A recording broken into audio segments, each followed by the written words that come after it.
بسم اللہ الرحمن الرحیم۔ اللہ کے نام سے شروع کرتا ہوں جو بڑا مہربان اور نہایت رحم والا ہے۔ میرا نام محمد نواز، میرا تعلق پاکستان گلگت بلتستان سے ہے۔ تنقید کے خوف کی علامتیں، یعنی یہ خوف بھی غربت کے خوف کی طرح تقریباً عالمگیر ہے اور انسان کی ترقی میں اتنی ہی بڑی رکاوٹ ہے۔ یعنی انسان کی ترقی میں تنقید کا خوف بہت بڑی رکاوٹ ہے، انسان کو بے حوصلہ کرتا ہے، نئے قدم اٹھانے سے روکتا ہے۔ ہم سب اپنے ارد گرد آگے پیچھے دیکھیں آپ، جو انسان ناکام ہوتا ہے یا کام کرتے کرتے بیچارہ حوصلہ ہار جاتا ہے، وہ بھی تنقید کے خوف کا شکار ہوتا ہے اور تخیل کی صلاحیت کو کمزور کر دیتا ہے، یعنی فیصلہ کرنے کی صلاحیت کو مار دیتا ہے اس کی۔ اس خوف کی علامتیں درج ذیل ہیں: زیادہ حساسیت۔ تنقید کے خوف کا جو شکار شخص ہوتا ہے عموماً نروس ہوتا ہے، آپ کو نروس نظر آئے گا۔ آپ دیکھیں کہیں پر بھی وہ تنقید کے خوف کا شخص جو ہوتا ہے نروس نظر آئے گا۔ اس کی گفتگو میں بھی آپ کو بزدلی محسوس ہوگی، اجنبیوں سے ملتے ہوئے بالکل اس کی گفتگو بزدل شخص کی طرح وہ گفتگو کر رہا ہوگا۔ آنکھیں اور ہاتھ ایک عجیب انداز سے خود بخود حرکت کریں گے، جیسے گھبراتے ہیں، اپنی یعنی ہیزیٹیشن کو آپ کو فیل کرنے نہیں دینے کے لیے کہ آپ فیل نہیں کریں کہ وہ ہیزیٹیٹ ہے، وہ اپنی ہاتھوں کو اور آنکھوں کو ایسی حرکتیں دے رہا ہوگا، وہ سمجھ رہا ہوگا کہ میں صحیح کر رہا ہوں، لیکن وہ یہ کرنے میں ہی اپنی گھبراہٹ کو دکھا رہا ہوگا۔ تنقید کے خوف کا شخص۔ نمبر 2، سارے ٹھہراؤ سے محرومی ہوتی ہے۔ ٹھہراؤ سے محرومی، تنقید کے خوف کا شکار جو ہوتا ہے وہ ٹھہراؤ سے محروم ہوتا ہے۔ تنقید کے خوف کا شخص ٹھہراؤ سے محروم ہوتا ہے، اسے اپنی آواز پر قابو نہیں ہوتا، اسے اپنی آواز پر قابو نہیں رہتا ہے، دوسروں کی موجودگی میں وہ نروس ہو جاتا ہے۔ دوسرے محفل میں کہیں بیٹھا ہو یا کوئی سے کوئی سینئر یا جونیئر اچھا بندہ بیٹھا ہو، اس کی موجودگی میں وہ بات نہیں کر پائے گا، نروس سا آپ کو نظر آئے گا۔ اس کی یادداشت بھی کمزور ہوتی نہیں نظر آتی اس کی ہیزیٹیشن کی وجہ سے۔ اس کی باڈی لینگویج بھی آپ کو پتہ چلے گا کہ اس کا باڈی لینگویج بالکل بے تکا ہوگا، باڈی لینگویج سے آپ اندازہ لگا لیں گے۔ وہ یعنی کہ شخصیت اس کی، اب بتاتے ہیں تیسرا ہے کہ اس کی شخصیت، وہ اپنے فیصلوں پر قائم نہیں رہے گا، وہ اپنے فیصلوں پہ قائم نہیں رہتا ہے۔ تنقید کے خوف کا شکار جو شخص ہوتا ہے، اس کی شخصیت میں دلکشی نہیں رہتی ہے۔ آپ دیکھیں بعض لوگ پرانے سے کپڑے پہنیں گے، سر میں تیل تھوڑا سا لگایا، منہ دھو لیا، بہت خوبصورت اور دلکش نظر آئیں گے۔ تنقید کے خوف کا جو شخص ہے، سب کچھ اس کے پاس ہوگا، کپڑے شپڑے پہنا ہوگا، لیکن اس کی باڈی لینگویج بتائے گی وہ دلکش نظر نہیں آ رہا ہے، اس کی شخصیت دلکش نظر نہیں آئے گی۔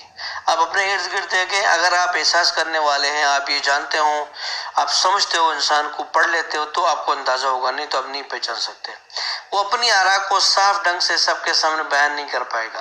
کسی کے سامنے کچھ کہنا ہے، بیان کرنا ہے، ڈسکس کرنا ہے، تو وہ جو بتانا چاہ رہا ہے اس کو وضاحت نہیں کر پائے گا، صحیح ایکسپلین نہیں کر پائے گا، سامنے والے سمجھ نہیں پائیں گے کہ یہ شخص کہہ رہا ہے کیا اور کہنا کیا چاہ رہا ہے۔ مسائل کو حل کرنے کے بجائے انہیں دباتا رہتا ہے۔ ان میں یہ عادت ہوتی ہے کہ گھر کے چھوٹے کام ہوں، بڑے کام ہوں، اس کو کل پہ ڈالتے رہتے ہیں، کل کریں گے، وہ مسائل کو دبا کے اس کا پہاڑ بنا دیتے ہیں، بعد میں اور الجھ جاتے ہیں۔ دوسروں کی آراء کو سمجھے بنا اس سے متفق ہو جاتے ہیں۔ اگر کوئی بندہ مشورہ دیتا ہے یا کوئی ڈسکس کرتا ہے، کہیں محفل میں گفتگو چل رہی ہے، اس کی بات کو صحیح سمجھ کے پھر جا کے اس سے ایگری کرنا یا ڈس ایگری کرنا نہیں، اس کی بات سن لیا جی، بغیر سوچے سمجھے ایکسیپٹ کر لینا، ایگری کر لینا۔ اس میں چوتھا پوائنٹ ہے سر کہ احساس کمتری۔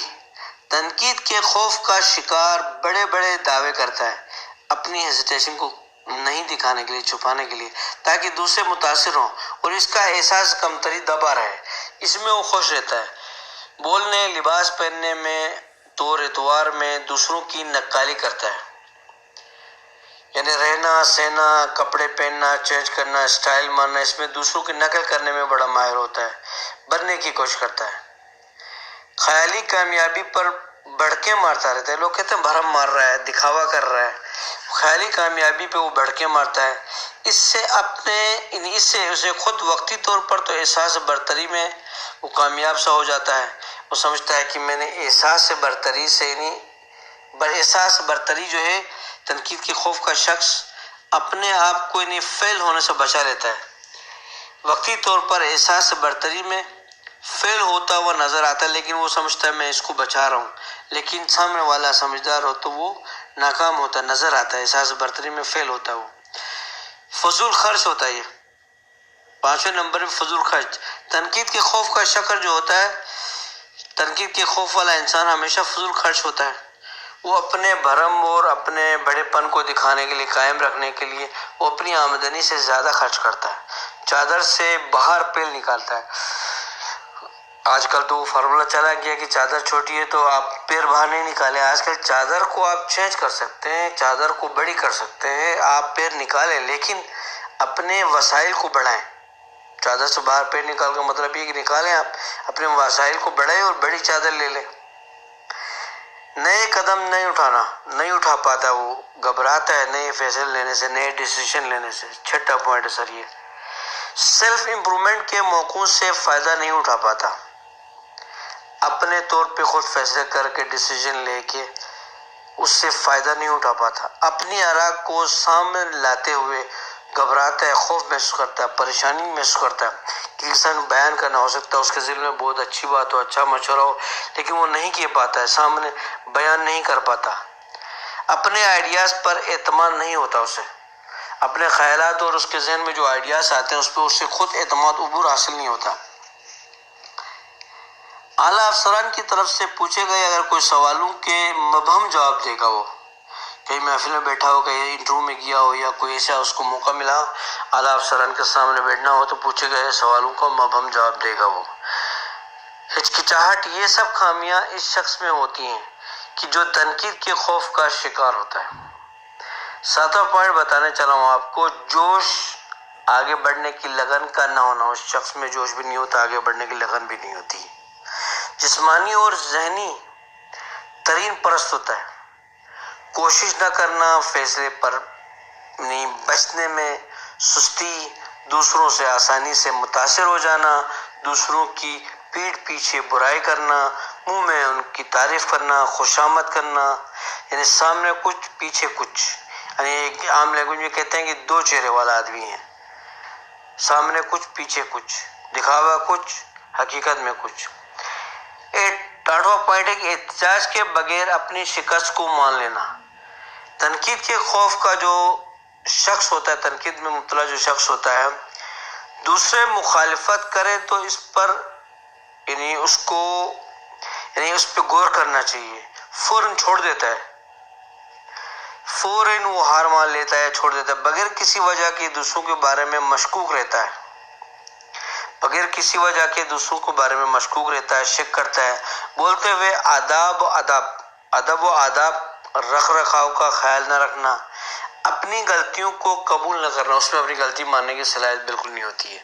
تو ہم سب کو چاہیے کہ جو پوائنٹس میں نے بتائے اس پہ غور کریں، اس ویڈیو کو 3-4 مرتبہ سنیں، غور کر کے اپنے اندر یہ جو برائی اگر آپ میں کسی کے پاس ہے تو اس سے چھٹکارا حاصل کریں، تب جا کے آپ مارکیٹ میں ایک کامیاب شخص ہو سکتے ہیں.